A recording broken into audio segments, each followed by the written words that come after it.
Hello and welcome to another video of Historical History.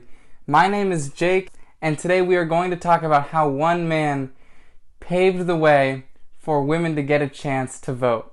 Now today, everybody takes for granted that women have a right to vote in America. It's been going on for over 100 years, and every 2 years for midterms or the presidential election, women can vote. But back over 100 years ago, that wasn't the case. In some states, women could vote, but never in the presidential election. So in 1848, several women gathered in Seneca Falls, New York for the first women's suffrage convention. They wanted women to be able to be given full voting rights as were given to men in the previous years. And for 70 years, they fought people like Susan B. Anthony, Ida B. Wells, Elizabeth Cady Stanton, and many others.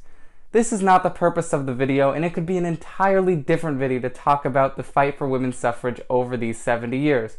This is about the ratification process.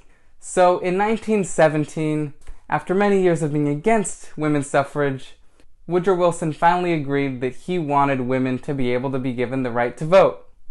Now, he really only did this because they were needed for the World War I effort, but nonetheless he supported it. So this really paved the way for an amendment to the Constitution to take place. Now the amendment would give women the right to vote. It would be the 19th Amendment if it were passed.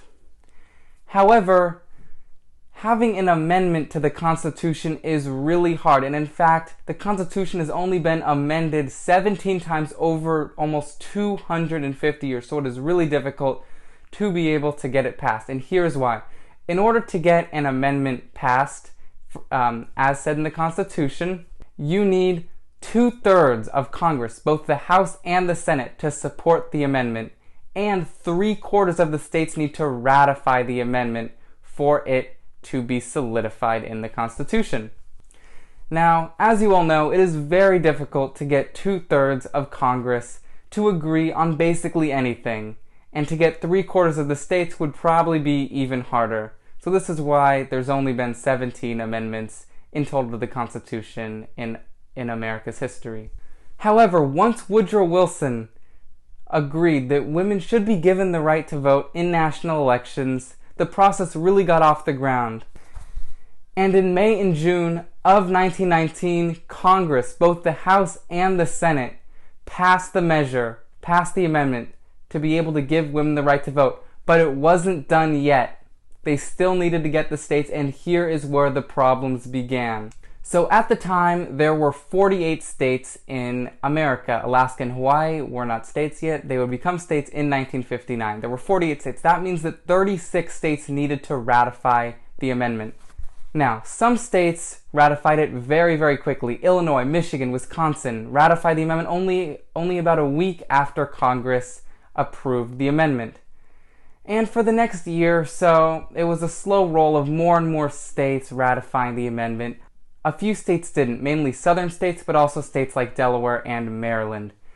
And so, by August of 2020, 47 states had basically decided on whether to ratify or not to ratify. And 35 states had ratified the amendment, and 12 states had not. And that left one state left, and that state was Tennessee. And this one was a toss-up. Nobody knew whether the state legislature was going to approve or not approve the amendment.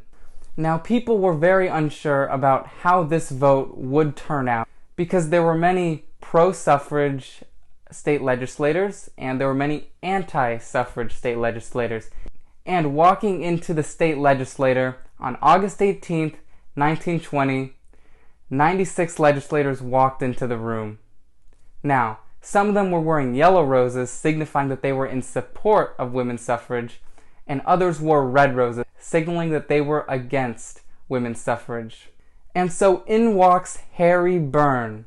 Now, Harry Byrne is wearing a red rose, so people pretty much assume that he would be anti-suffrage. And he walks into the room. He's a young legislator, only 24 years old, just got into the Tennessee state legislature. And at first, they call for a motion to be able to debate on the amendment. And the vote ends up being 48 to 48. It's a tie. Because Harry Byrne, he wanted to table the amendment for the next legislative session. Now, if they ended up doing this, it would basically kill the amendment, and it wouldn't get the 36 states needed to be able to be ratified. But he decides to table it. However, since it was a tie, the amendment was able to be debated. And for the next few hours, the motion was debated, and Harry Byrne got a very interesting letter that was tucked into his pocket that was delivered to him on the floor of the chamber. So, eventually the debate ends, and they're about to vote. And they go through all the names, and after everybody, it's deadlocked, 48 to 48. They had not reached a decision. Harry Byrne voted against women's suffrage and against the amendment the first time. Then they vote again, and when they get to Harry Byrne, he says, aye. He supported the amendment, and it passed by a margin of 49 to 47. Now you may be asking why. Why did he change his mind? Remember, the letter he received on the chamber of the floor, it was actually from his mother, Feb Byrne. And in that letter, it was a very beautiful letter. I've read it all, and it's just incredible. But it started with, hurrah and vote for suffrage. Harry Byrne had been convinced by his mother's advice that he needed to vote for suffrage to help her out and other women. And because of him, Tennessee was able to ratify the amendment, making the requisite number of states to be added to the Constitution. And 8 days later, the Secretary of State signed the measure for the amendment, and women's suffrage, the women's right to vote, was now a thing in the country. And in November of 1920, and women were able to vote nationwide for the first time. However, many people in Tennessee were very, very upset. And in fact, the wife of the mayor of Louisiana privately talked to Feb Byrne, Harry Byrne's mother, to ask her to recant her letter and say that it was a fraud. But Feb Byrne held strong, and she refused. August 18th, 1920 was a monumental day for the women's right to vote, and it changed history. Without Harry Byrne listening to his mother, women probably wouldn't have gotten the right to vote till many years later. And we thank him and her for that. Thank you so much for watching my video. I hope that you enjoyed it. If you would like to watch more videos, make sure to hit the subscribe button and hit the like button, because it'll really help me out and allow you to watch more of these amazing videos.